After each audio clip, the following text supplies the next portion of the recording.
जय सतगुरु महाराज जी की जय, गणपति जी की जय, सरस्वती मैया की जय, जयकारा शिरा वाली दा बोल माँ साचे दरबार की जय। दुर्गा कवच। महर्षि मार्कंडेय जी ने ब्रह्मा जी से पूछा, पितामह ब्रह्मा जी, इस जगत में गोपनीय तथा सब प्रकार से मनुष्य की रक्षा करने वाला और जो अब तक आपने दूसरे किसी से नहीं प्रकट किया हो, ऐसा कोई उपाय बताइए। ब्रह्मा जी बोले, माँ मुनि, ऐसा उपाय तो देवी का कवच ही है, जो सबसे गोपनीय, पवित्र तथा संपूर्ण प्राणियों को उपकार करने वाला है। हे ब्रह्मांड, उससे सुनिए। दुर्गा की 9 मूर्तियां हैं, जिसे नव दुर्गा कहते हैं। उनके अलग अलग नाम इस प्रकार हैं। पहला शैलपुत्री, दूसरा ब्रह्मचारिणी, तीसरा चंद्रघंटा, चौथा कुष्मांडा, पांचवा स्कंद माता और छठे को कात्यायनी कहते हैं। सातवीं कालरात्रि और आठवीं महागौरी के नाम से प्रसिद्ध है। नवीं सिद्धधात्री। ये सब नाम महात्मा ब्रह्मा द्वारा ही प्रतिपालक हुए हैं। जो मनुष्य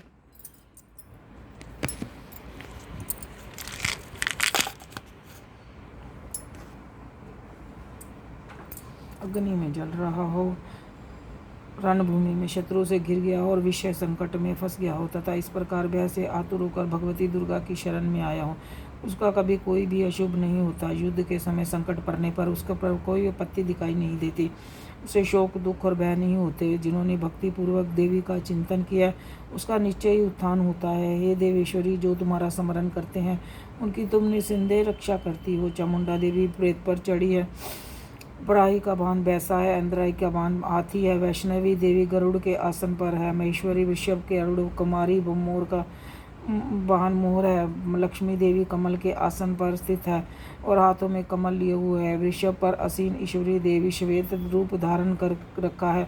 ब्राह्मणी देवी हंस पर बैठी हुई सब प्रकार से सब आभूषणों से अनुकूलित है। इस प्रकार सभी माताएं सब प्रकार के आभूषणों से युक्त हैं। ये देवी अनेक प्रकार के आभूषणों से युक्त तथा अनेक प्रकार के रत्नों से सुशोभित हैं। क्रोध में भरी हुई रथ पर बैठी दिखाई देती हैं। शंख, चक्र, गदा, शक्ति, हल और मूसल, खटेक, तोमर, पार्शु और पाशकुंत और त्रिशूल तथा उत्तम शखंड, धनुष आदि अस्त्र अपने हाथों में धारण किए हुए। उनका उद्देश्य दैत्यों के शरीर का नाश करना, भक्तों को अभयदान देना है, देवताओं का कल्याण करना। महान रौद्र रूप, अत्यंत घोर पराक्रम, महान बल पर चढ़े हुए उत्साह वाली देवी, तुम महान भय का नाश करने वाली हो। तुम्हारी ओर देखना भी कठिन है। शत्रुओं का भय बढ़ाने वाली दुर्गे, मेरी रक्षा करो। पूर्व दिशा से इंद्री नाम से कही जाने वाली इंद्र शक्ति, मेरी रक्षा करे। अग्नि कोण से अग्नि शक्ति तथा दक्षिण दिशा से ब्राही और नेतृत्व कोण से खड्ग धारनी, मेरी रक्षा करे। पश्चिम दिशा से वरुण शक्ति और भव्य कोण से मृग की सवारी करने वाली, मेरी रक्षा करे। उत्तर दिशा से कौमारी और ईशान कोण से त्रिशूल धारने करने वाली त्रिशूल धारनी देवी, मेरी रक्षा करे। ब्राह्मणी ऊपर की ओर तरफ से मेरी रक्षा करे और वैष्णवी नीचे की ओर से मेरी रक्षा करे। इसी प्रकार शब को अपनी सवारी बनाने वाली चामुंडा देवी दसों दिशाओं से मेरी रक्षा करे। जया मेरे अग्रभाग की, विजय मेरे पीछे के भाग की रक्षा करे। वाम भाग की अजिता और दक्षिण भाग की अपराजिता मेरी रक्षा करे। उद्धतोनी की शिखा की रक्षा करे और उमा मूर्धा स्थान की रक्षा करे। ललाट में मालाधारी बचावे और जशवनी देवी मेरी भौं को बचावे। भौं के बीच में नेत्री, नेत्रा और नासिका में यम घंटा देवी रक्षा करे। दोनों नेत्रों के मध्य में शंखनी और कानों में द्वारवासिनी रक्षा करे। कालिका देवी गालों की तथा भगवती शखंडी कानों में मूल रहकर रक्षा करे। नासिका में सुगंधा और ऊपर के होठ की चर्चिका देवी रक्षा करे। नीचे की होठ की अमृत कला और जीव की सरस्वती रक्षा करे। कुमारी दांतों की और चंडिका कंठस्थान की रक्षा करे। चित्रघंटा गले की घूटी की और महामाया तालु में रहकर रक्षा करे। कामाक्षी ठोडी की और सर्वमंगला मेरी वाणी की रक्षा करे। भद्रकाली गर्दन की और धनुषधारिणी मेरुदंड की रक्षा करे। कंठ के बारी भाग की नीलग्रीवा और कंठ के नालकूपनी रक्षा करे। दोनों कंधों की खंडगनी और मेरी दोनों भुजाओं की रक्षा ब्रजधारणी करे। दोनों हाथों की दंडनी, उंगलियों की अंबिका रक्षा करे। शूलेश्वरी नखों की रक्षा करे। कुलेश्वरी कोख में रहकर रक्षा करे। महादेवी दोनों स्तनों की और शोक विनाशिनी देवी मन की रक्षा करे। ललिता देवी हृदय की और शूलधारणी पेट में रहकर रक्षा करे। नाभि की कामनी और गृह भाग की गुहेश्वरी रक्षा करे, पूतना और कामनी लिंग की और महिषा वाहिनी गुर्दा की रक्षा करे, भगवती कमर की और विद्यावासिनी घुटनों की रक्षा करे, संपूर्ण कामना को देने वाली महाबली देवी दोनों जंघाओं की रक्षा करे, नरसिंह दोनों एड़ियों की तथा तेजस्विनी देवी दोनों पाँवों के ऊपरी भाग की रक्षा करे, श्री पैरों की उंगलियों के और स्थलवाहिनी पैरों के तलवों की रक्षा करे, दृष्ट काली देवी नखों की और ऊर्जस केसनी देवी बालों की रक्षा करे, रोम वालियों के छेदों में कुमारी तथा बागेश्वरी देवी रक्षा करे, पार्वती देवी रक्त मज्जा वसा मांस हड्डी और मैदे की रक्षा करे, आंतों की काल रात्रि और पित्त की मुटशेरी रक्षा करे, मूलाधार की पद्मा कोशों में पद्मावती और कफ में चूड़ामणि देवी स्थित होकर रक्षा करे, नखों में तेज ज्वालामुखी रक्षा करे, अभेदा देवी समस्त शरीर जहाँ जहाँ जोड़ है वहाँ वहाँ उनकी रक्षा करे, ब्राह्मणी मेरे विवेक की रक्षा करे, शतेश्वरी छाया की और धर्मधारिणी देवी मेरे अहंकार मन और बुद्धि की रक्षा करे, ब्रजहस्ता देवी मेरे प्राण अपान अभियान उदान और समान इन पांचों बाजुओं की रक्षा करे, कल्याण शोभना मेरे प्राण की रक्षा करे, मुझे दीर्घायु बनावे, रस रूप गंध शब्द और स्पर्श इन विषयों का अनुभव करते समय जोगनी देवी रक्षा करे, सतोगुण रजोगुण और तपोगुण की सदा रक्षा नारायणी देवी करें, बराही आजू की रक्षा करे और वैष्णवी धर्म की रक्षा करे, चकरनी देवी यश कीर्ति लक्ष्मी धन और विद्या की रक्षा करे, इंद्राणी मेरे गोत्र की रक्षा करे, हे चंडी के तुम मेरे पशुओं की रक्षा करो, महालक्ष्मी मेरे पुत्रों की रक्षा करे, भैरवी मेरे पत्नी की रक्षा करे, मेरे रास्ते में सुविधा तथा दुर्गम मार्ग की क्षेम करी रक्षा करे, राजा के दरबार में महालक्ष्मी रक्षा करे और सब ओर से व्यापक विजय देवी सब प्रकार से मेरी रक्षा करे, हे देवी जो इस स्थान में कवच पाठ में नहीं कहा गया था रक्षा से रहित है, वे सब तुम्हारा द्वारा सुरक्षित हो क्योंकि तुम विजयशालिनी और पापनाशनी हो। यदि अपने आप का भला चाहे तो मनुष्य बिना कवच के कहीं एक पग भी ना जाए, कवच का पाठ करके ही नित्य कवच के पाठ के सब और सुरक्षित मनुष्य जहाँ जहाँ भी जाता है वहाँ वहाँ उसे धन की लाभ होता है तथा सारी कामनाओं की सिद्धि देने वाली विजय की प्राप्ति होती है। वह जिस विशिष्ट वस्तु का चिंतन करता है उसको निश्चय ही प्राप्त करता है। पुरुष की इस पृथ्वी पर तुल्य महान ऐश्वर्य का भागी होता है। इससे सुरक्षित मनुष्य निडर हो जाता है, संग्राम में उसकी पराजय नहीं होती तथा वह तीनों लोकों में पूजनीय होता है। देवी का ये कवच देवताओं के लिए भी दुर्लभ है। जो प्रतिदिन यत्न पूर्वक प्रातः दोपहर सायंकाल श्रद्धा के साथ पाठ करता है उसे कला देवी कला प्राप्त होती है तथा तीनों लोकों में भी पराजित नहीं होता। वह अकाल मृत्यु रहते 100 से अधिक वर्षों तक जीवित रहता है। लुता और फोड़े आदि उसकी संपूर्ण विपादियाँ नष्ट हो जाती हैं। सप्तम जड़तम कृत्रिम विष ये सभी प्रकार के विष भी दूर हो जाते हैं, उसका कोई असर उस पर नहीं होता। इस पृथ्वी पर मरण मारण मोहन जितने भी अभिचारक प्रयोग होते हैं इस तथा इस प्रकार में जितने मंत्र यंत्र होते हैं वे सब इस कवच का हृदय में धारण कर लेने से मनुष्य को देखते ही नष्ट हो जाते हैं। पृथ्वी पर विचरने वाले आकाशचारी जल से प्रकट होने वाले उपदेश मात्र से होने वाले भूत आदि अपने जन्म के साथ प्रकट होने वाले देवता कुल देवता कंठमाला माला कंठमाला जाकनी शाकनी अंतरिक्ष विचरने वाले अत्यंत बलवानी भयानक चुड़ैले ग्रह भूत पिचाश जग गंधर्व राक्षस पिचाश यज्ञ गंधर्व राक्षस ब्रह्म राक्षस वेताल कुष्मांड भैरव अनिष्ट करने वाले देवता भी हृदय में कवच धारण करने रहने पर उस मनुष्य को देखते ही भाग जाते हैं। कवचधारी पुरुष को राज्य से सम्मान और उन्नति की प्राप्ति होती है। ये कवच मनुष्य के तेज को बढ़ाने वाला अति उत्तम है। कवच का पाठ करने वाला पुरुष अपनी कीर्ति से विभूषित पृथ्वी दल पर जो अपने सुजस्य के साथ साथ बुद्धि को प्राप्त होता है। जो पहले कवच का पाठ करके उसके बाद दुर्गा सप्तशती का पाठ करता है उसकी जब तक वन पर्वत कानूनों सहित पृथ्वी टिकी या पृथ्वी पर पुत्र पौत्र आदि संतान परंपरा बनी रहेगी। फिर देहांत होने पर पुरुष भगवती महामाया के प्रसाद से उसे नित्य परम पद को प्राप्त होता है जो देवताओं के लिए भी दुर्लभ है। वह सुंदर दिव्य रूप धारण करता है और कल्याण में शंकर के साथ आनंद का उपभोग करता है।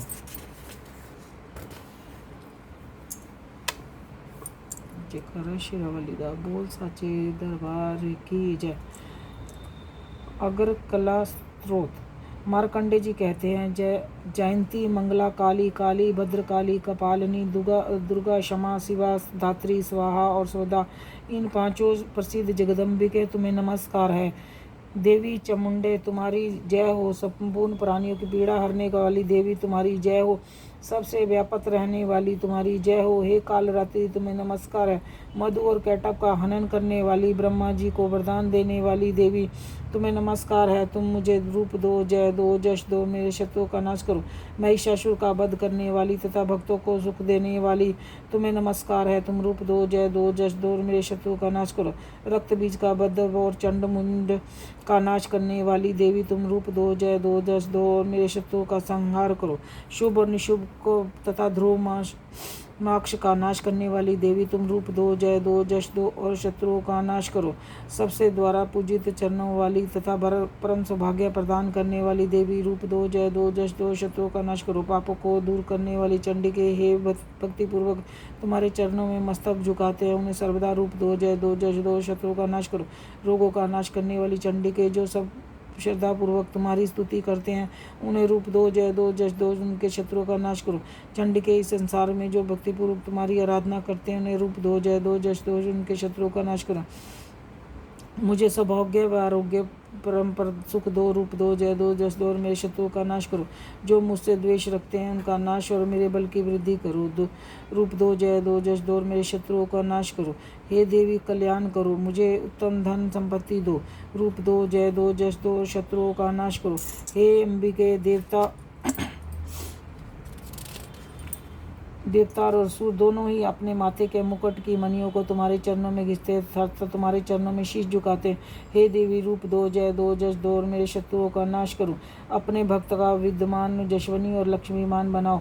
रूप दो, जय दो, जस दो और उनके शत्रुओं का नाश करो।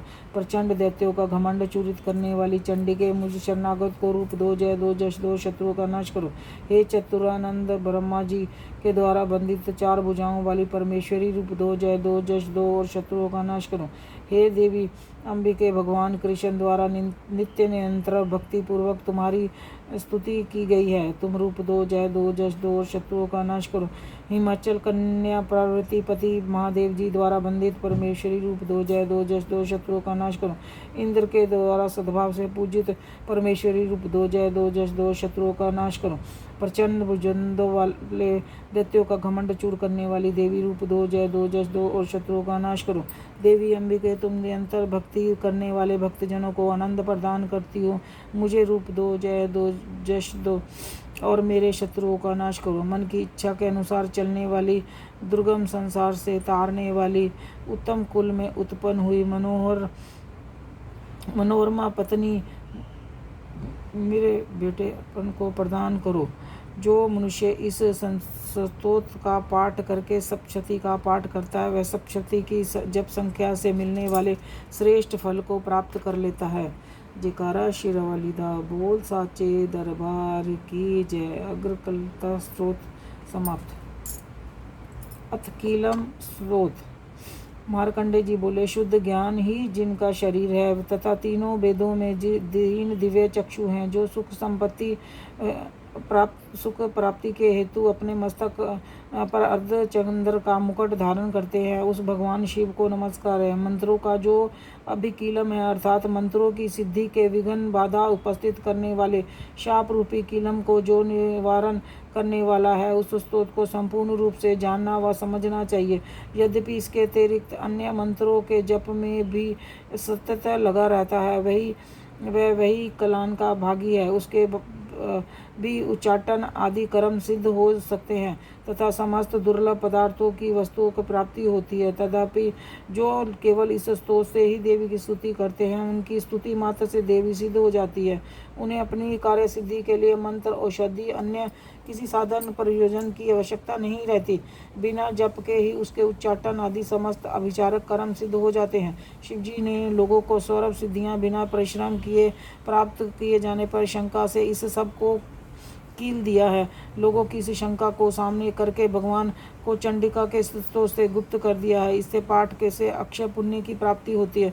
अन्य मंत्रों का जप करने वाला पुरुष भी यदि इस स्तोत्र का जप का अनुष्ठान कर ले तो पूर्ण रूप से कल्याण का भागी होता है। इससे न मात्र भी संदेह नहीं है। जो साधक कृष्ण पक्ष की चतुर्थी अथवा अष्टमी को एकाग्र मन से भगवती की सेवा में अपना सर्वत्र समर्पित करता है, वह फिर से प्रसाद रूप से ग्रहण करता है, उसी पर भगवती प्रसन्न होती है, अन्यथा नहीं। इसी प्रकार सिद्धि के प्रतिबंधक रूप कीलक के द्वारा महादेवी जी ने इस स्तोत्र को किलित कर रखा है, जो पूर्व कथित रीति से निष्किलम करके इस सप्तशती स्तोत्र का प्रतिदिन स्पष्ट उच्चारण पूर्वक पाठ करता है, तब वह मनुष्य सिद्ध हो जाता है, वही देवी का पार्षद होता है, वही गंधर्व होता है। सर्वत्र विचरते रहने पर इस संसार में उसे कहीं भी भय नहीं होता, वह पर आप मृत्यु वश में नहीं पड़ता।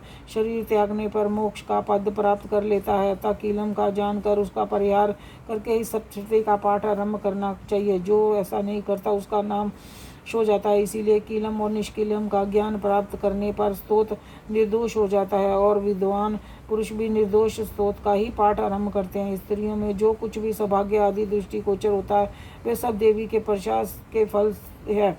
अतः इस कल्याण में स्तोत्र का सदा जप करना चाहिए। इस स्तोत्र का मंद स्वर में पाठ करके वह अल्प फल की प्राप्ति होती है। उच्च स्वर से ही इसका आरंभ करना चाहिए। इससे प्रसाद, ऐश्वर्य, सौभाग्य, आरोग्य, संपत्ति, समृद्धि, शत्रुनाश तथा परम मोक्ष की सिद्धि होती है। उस कल्याण में जगदम्बा की स्तुति मनुष्य क्यों नहीं करे। जयकारा शेरावाली दा बोल साचे दरबार की जय। इति कील स्तोत्रम समाप्त। पहला अध्याय। मेघा ऋषि का राजा सूरत और समाधि वैश्य को देवी भगवती की महिमा बताते हुए मधु के टप का प्रसंग। पहला अध्याय। मार्कंडे जी बोले कि सूर्य के पुत्र स्वर्णीन जो 8वें मनु हो कहे जाते हैं, उनकी उत्पत्ति की कथा विस्तार पूर्वक कहता हूँ। हे कौटिक तो सो सुनो। सूर्य पुत्र महाभाग स्वर्णीन भगवती महामाया के अनुग्रह से जिस प्रकार मनवंतर के स्वामी हुए, वही प्रसंग सुनाता हूँ। पूर्व काल की बात है। सर्वोचित मनवंतर के सूरत नाम के एक राजा थे, जो चित्रवंश में उत्पन्न हुए थे। समस्त भूखंड पर उसका अधिकार था। वे प्रजा को अपने और पुत्रों की भांति धर्म पूर्वक पालन करते थे। फिर भी उस समय कोला नगरी में नाश करने के क्षत्रिय उसके शत्रु हो गए। राजा सूरत ने दंड नीति बड़ी प्रबल थी। उसने शत्रु के साथ युद्ध किया। यद्यपि कोला विधि वंशी संख्या में कम थे, तो भी राजा सूरत युद्ध कर उनसे हार गए। तब वह युद्ध भूमि से लौटकर अपने निगर लौट आए और केवल अपने देश में राज्य करने रहने लगे। किंतु वह भी उन प्रबल शत्रुओं ने उस समय राजा सूरत को आक्रमण कर दिया। राजा का बल क्षीण हो चला था, इसीलिए उसने दुष्ट बलवान एवं भेदी मंत्रियों ने वहां उसकी राजधानी में भी राजकीय सेना और खजाने को हथिया लिया। सूरत का प्रभुत्व नष्ट हो चुका था, इसीलिए वह शिकार खेलने के बहाने घोड़े पर सवार हो वह अकेले ही घने जंगल में चले गए। वहां उन्होंने ब्राह्मण श्रेष्ठ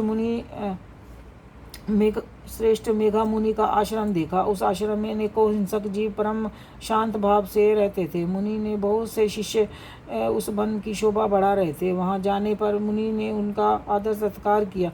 वह उस मुनि श्रेष्ठ के आश्रम में इधर उधर विचरते हुए कुछ काल तक वहां रहे। फिर ममता के वश में होकर उस आश्रम में इस प्रकार चिंता करने लगे। पूर्व काल में मेरे पूर्वजों ने इस नगर का पालन किया था, वही नगर आज मुझसे रहित है। पता नहीं दुराचारी सेवक जन उसकी धर्म पूर्वक रक्षा करते हैं या नहीं। जो सदा मद में की वर्षा करता था और अति बलवान था, वह मेरा प्रधान हाथी अब शत्रुओं के अधीन होकर ना जाने किन भोगों को भोगता होगा। जो लोग मेरी कृपा, धन और भोजन पाने के लिए सदा मेरे पीछे चलते थे, वे निश्चय ही अब दूसरे राज्यों का अनुसरण करते होंगे। व्यर्थ खर्च करने वाले उस लोगों के द्वारा अत्यंत कष्ट से जमा किया हुआ वह मेरा खजाना खाली हो जाएगा। ये तथा और भी कई बातें राजा सूरत लगातार सोचते रहे। एक दिन उन्होंने वहाँ वृपेवर मैदान में आश्रम में निकट एक वैश्य को देखा और उससे पूछा कि हे सज्जन, तुम कौन हो? यहाँ तुम क्यों शोकाग्रस्त और उद्विग्न दिखाई दे रहे हो? राजा सूरत का ये प्रेम पूर्वक कहा हुआ वचन सुनकर वैश्य ने विनीत भाव से उन्हें प्रणाम करके कहा। वैश्य बोला, राजन, मैं धनिकों के कुल में उत्पन्न एक वैश्य हूँ। मेरा नाम समृद्धि है। मेरे दुष्ट स्त्री पुरुषों ने धन के लालच में आकर मुझे घर से बाहर निकाल दिया। इस समय धन, स्त्री और पुत्र से वंचित हो, विश्वसनीय बंधु बांधवों से मेरी संपत्ति छीनकर मुझे निकाल दिया। इसीलिए दुखी हो मैं यहाँ चला आया, जहाँ रहकर मैं इस पर बात को नहीं जानता कि मेरे पुत्रों की स्त्री और आत्मनाओं के कुशल में या कि नहीं। इस समय घर में वे कुशल से रहते हैं अथवा अकुशल से। वे मेरे पुत्र कैसे हैं? क्या वे सदाचारी अथवा दुराचारी हो गए हैं? राजा ने पूछा, जिन लोभी स्त्री पुरुष आदि ने धन के कारण तुम्हें घर से निकाल दिया, उनके प्रति तुम्हारे चित्त में इतना प्यार क्यों है? वैश्य बोला, आप मेरे विषय में जो बात कहते हैं वे सच है, किंतु क्या करूं, मेरा मन निष्ठुर धारण नहीं कर सकता है। जिन्होंने धन के लोभ में पढ़कर पिता के प्रति श्रद्धा, पति के प्रति प्रेम और स्वजन के प्रति अनुराग को तिलांजलि दे दी, मुझे घर से निकाल दिया, उन्हीं के प्रति मेरे हृदय में इतनी अनुशक्ति है। हे महामते, गुणहीन बंधुओं के प्रति जो मेरा चित्त इस प्रकार प्रेमगन हो रहा है, ये क्या है? इस बात को मैं जान कर भी नहीं जान पाता।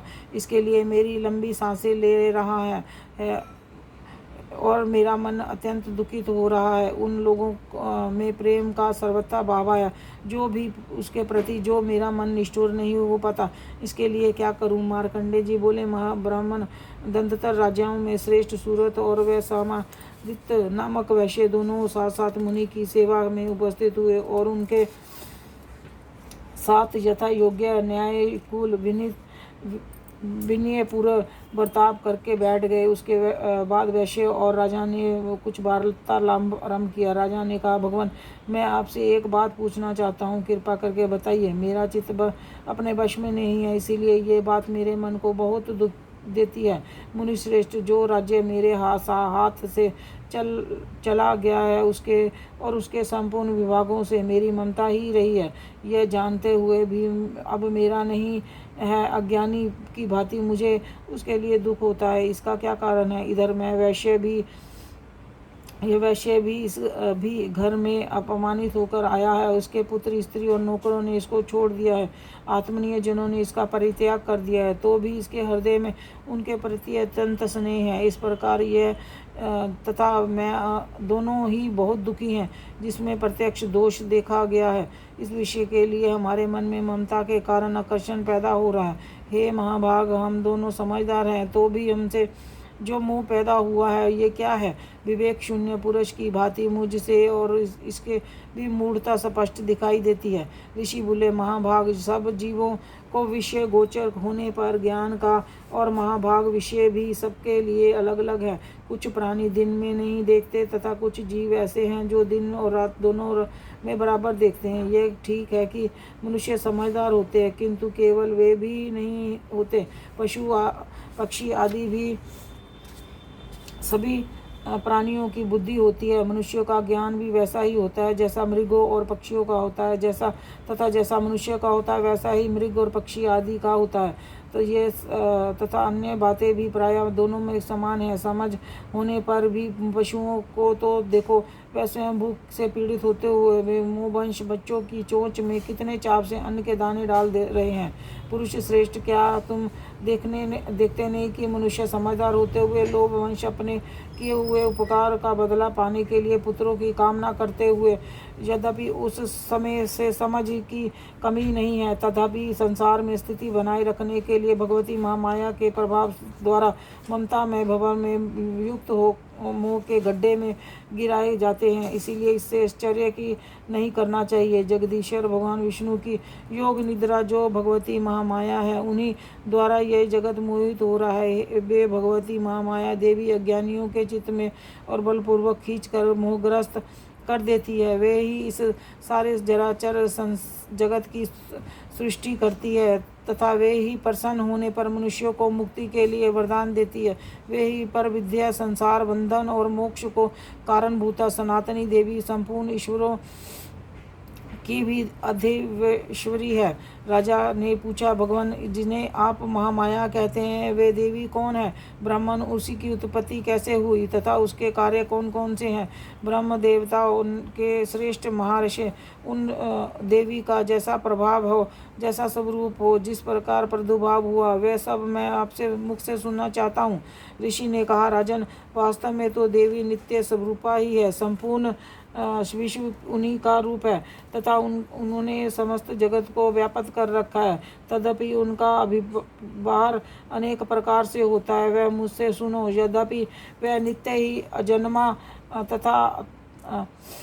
तथापि जब देवताओं का कार्य सिद्धि करने के लिए प्रकट होती हैं, उस समय संसार को उत्पन्न कहलाती हैं। कल्प के का अंत में जब संपूर्ण जगत एक ही महासागर में डूब रहा था और सबके प्रभु भगवान विष्णु शेष नाग की छैया में बिछाकर योग निद्रा में लीन हो गए, तो उस समय उसके कानों से मैल के दो भयंकर असुर उत्पन्न हुए, मधु और कैटव के नाम से प्रसिद्ध हुए।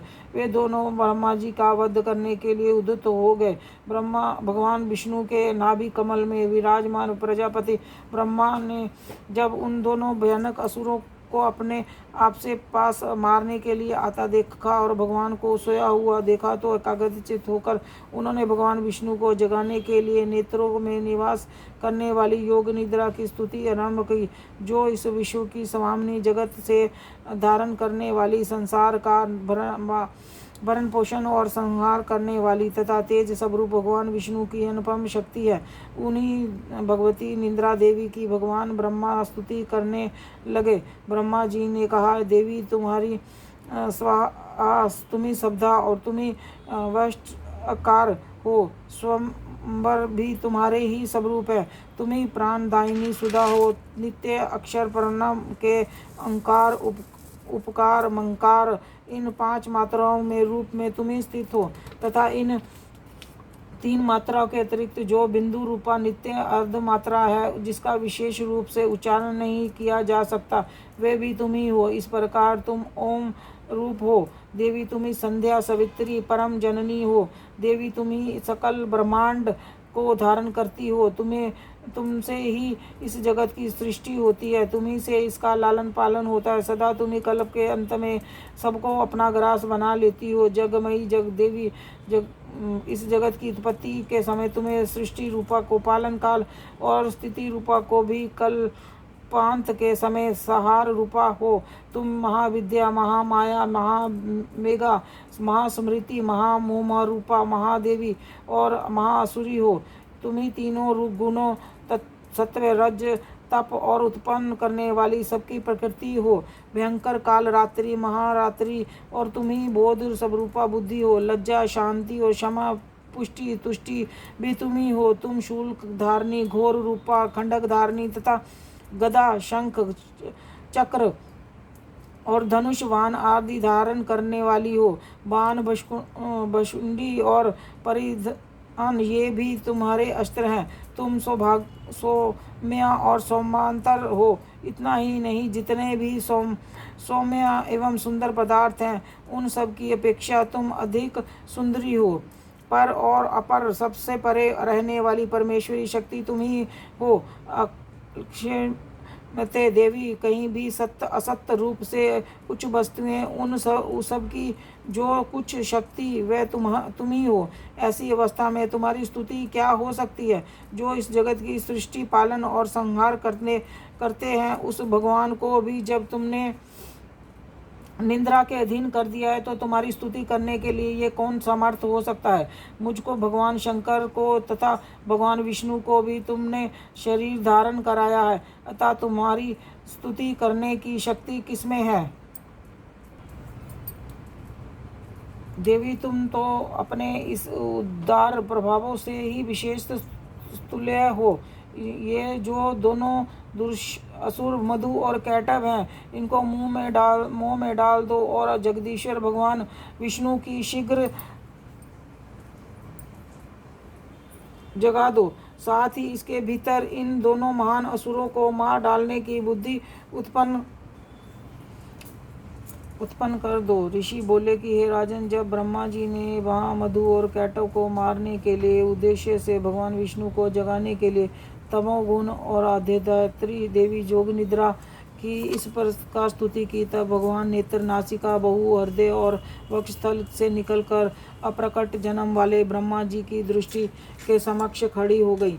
योग निद्रा से मुक्त होने पर जगत के स्वामी जनार्दन उस एकानव के जल में शेषनाग की शैया पर जाग उठे। फिर उन्होंने उन दोनों असुरों को देख के दुष्ट आत्मा मधु और कैटव अत्यंत बलवान तथा पराक्रमी थे और क्रोध से लाल लाल आंखें किए हुए ब्रह्मा जी को खा जाना चाहते थे।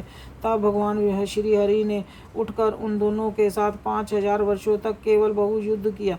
वे दोनों भी अत्यंत बल के कारण मदोमत हो रहे थे। इधर माया से भी उन्हें मोह लिया डाल रखा था। इसीलिए भगवान विष्णु ने कहने पर हम तुम्हारी वीरता से प्रसन्न हैं, तुम हम दोनों से किसी वर की कामना करो। श्री भगवान बोले कि यदि तुम दोनों मुझसे प्रसन्न हो तो अब मेरे हाथ से मारे जाओ, बस इतना ही मैंने वर मांगा है, यहाँ दूसरे किसी वर की क्या लाभ है। ऋषि ने कहा। इस प्रकार धोखे में आकर जाने पर जब उन्होंने संपूर्ण जगत में जल ही जल देखा, कमल नेत्र भगवान विष्णु ने कहा, जल पृथ्वी पर जल से डूबी हुई है, ना हो वहीं हमारा वध हो। ऋषि बोले तथास्तु कहकर शंख चक्र और गदा धारण करने वाले भगवान ने उन दोनों का मस्तक अपनी जांघ पर रखकर चक्र से काट डाला। इस प्रकार देवी महामाया ब्रह्मा जी की स्तुति करने पर स्वयं प्रकट हुई। अब आगे तुमसे उनके प्रभाव का वर्णन करता हूँ, सुनो।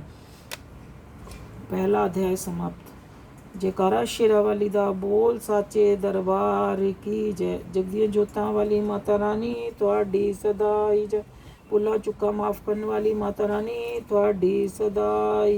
पार करो मेरा बेड़ा भवानी, पार करो मेरा बेड़ा। छाया घोर अंधेरा भवानी, छाया घोर अंधेरा। मैं निर्गुनिया गुण नहीं कोई, मैया जी जगा दो किस्मत सोई।